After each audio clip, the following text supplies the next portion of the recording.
Thank you for that lovely introduction. And you forgot one thing when you were saying engineers do this, do that, when you were talking about your son. And what you left out is it sounds like it was a hell of a lot of fun also. And so that's the other part that I think everybody here speaking today is trying to convey, that it's hard. But there's a lot of fun and a lot of passion involved. And all I've got to say when I look at this audience is wow, that everybody is giving up their Saturday morning or Saturday all day for an event like this. And as I was thinking about what to present, I realized this is kind of a hard audience, because how do you keep people interested from age 10 to, I won't guess, at the upper end.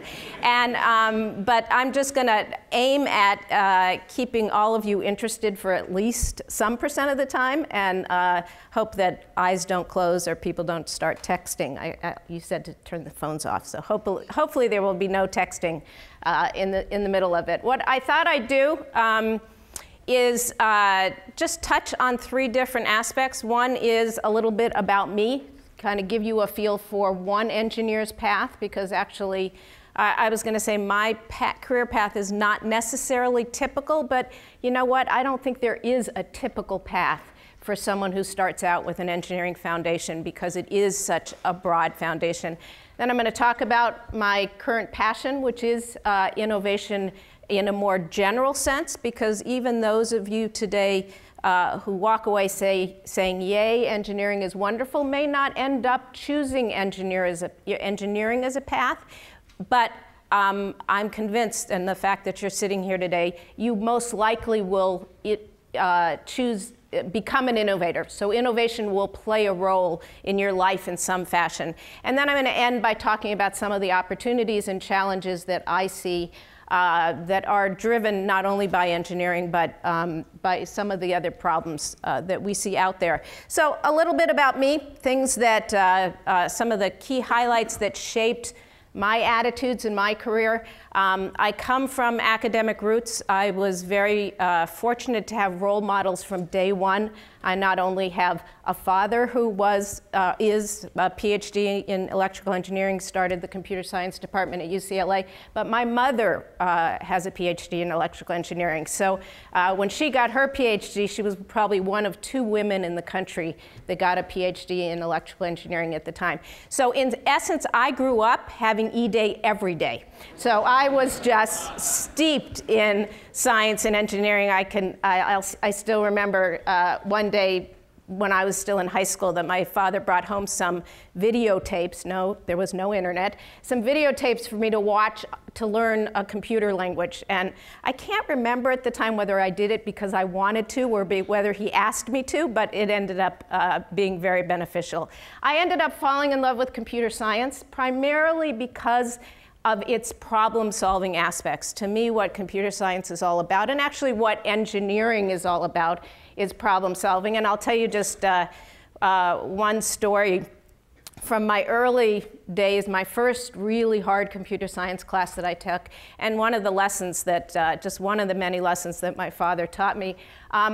In those days, there were no personal computers, so the way you programmed was that you submitted programs to the computing center, and you had to wait 12 hours and get your answers back. And instead of today, if you use a PC, you know about blue screens of death when the PCs just crash. If you use a Mac, you know how sometimes it just spins and it crashes. In those days, what the big computers came back with is something called abend at the end of your program, and what that meant was abnormal ending, and all it told you was you had crashed.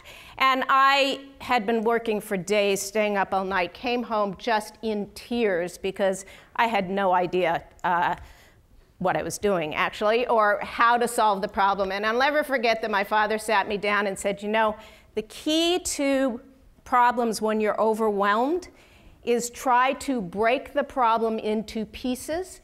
Keep in mind how the pieces fit together, but then zero in on those individual pieces. And suddenly, it wasn't so overwhelming. Suddenly, I was able to take a step back, and the individual pieces I was able to tackle without crying every 2 minutes. And so that's actually been a lesson that was very valuable for me in school and as a technologist, but ended up being really valuable for me in life and in everything I do, because many of the problems out there seem overwhelming.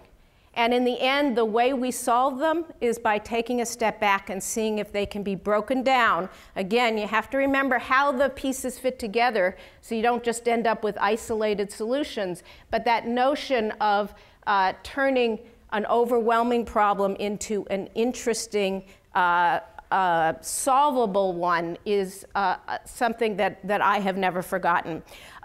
Some of the important decisions I made coming up here and choosing Stanford and my master's degree, working with Vint Cerf at the very early days of the internet research, ended up molding my career, because I went on to start companies in the networking business and really help build a new industry, and I was very lucky to be able to do that. My first job, I decided to go to a very small company. I interviewed at all the big companies in the Valley, but someone told me to go to the place where the smartest people were, and that was this little company called Zilog. And because it was very small, that was before the days that entrepreneurship was as acceptable as it is today.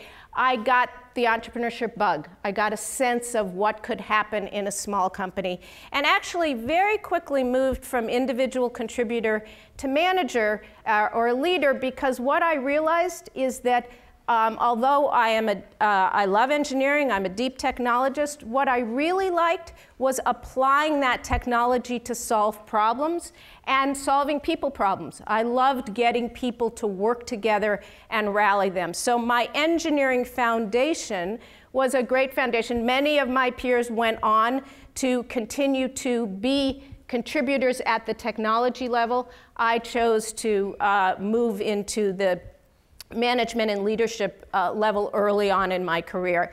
I never imagined when I was in school that I would ever have anything to do with business, have anything to do with leadership. I certainly never imagined that I would write a book, because I hated to write in school.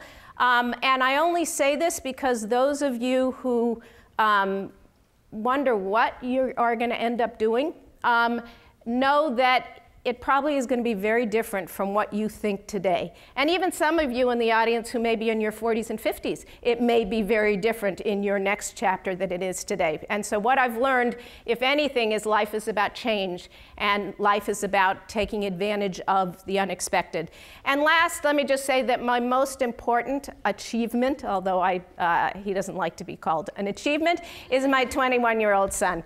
I just say this because I think it's really important for people to understand that it is really hard to juggle, but it can be done. And life is about compromises and trade-offs, but no one should think that you can't have a vibrant and fulfilling career as well as a wonderful family life. And in the Q&A, if anybody's interested in talking more about that juggling act, we can. But I just want to say that nothing has been more fulfilling to me through my life than being a parent. And when I look at my career, one of the interesting things that I think I did by accident, not on purpose, although I am an entrepreneur, that's what most of my career was focused on, entrepreneurial ventures. I co-founded, as was said, 7 different companies, most of them in the networking arena around connecting computers, building the market that led to the internet. But I also, my career has touched academia as well as large corporations. And so I have had a sense of how innovation and how things work both in large companies.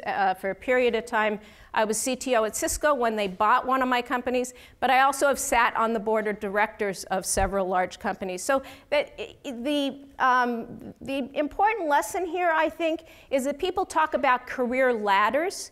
And actually, the strongest careers are often built more like a pyramid, where you get a broad foundation and you try lots of things and then you narrow in on what you want to do as you move forward. So be careful, and I tell this to scientists as well as kids who are studying things as well as adults, be careful of silos. Be careful of things that too narrowly focus you in one direction that then doesn't give you the opportunity to see that there might be something next to it that you really like. Whether it's in the sports that you play or the subjects that you learn or the type of people that you are friends with. So being able to kind of experience a range of things is, I think, really important in terms of figuring out what your passions really are. Because if you never try different things, how do you know that there isn't something out there that you're just going to fall in love with?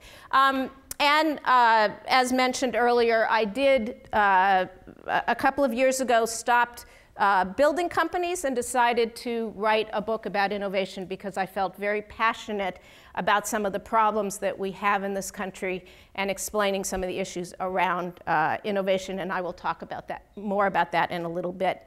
So throughout all of my career, whether it was building companies or working with large companies or working with faculty that were running their labs, one of the things that I realized is that you don't have to start a company to be an entrepreneur.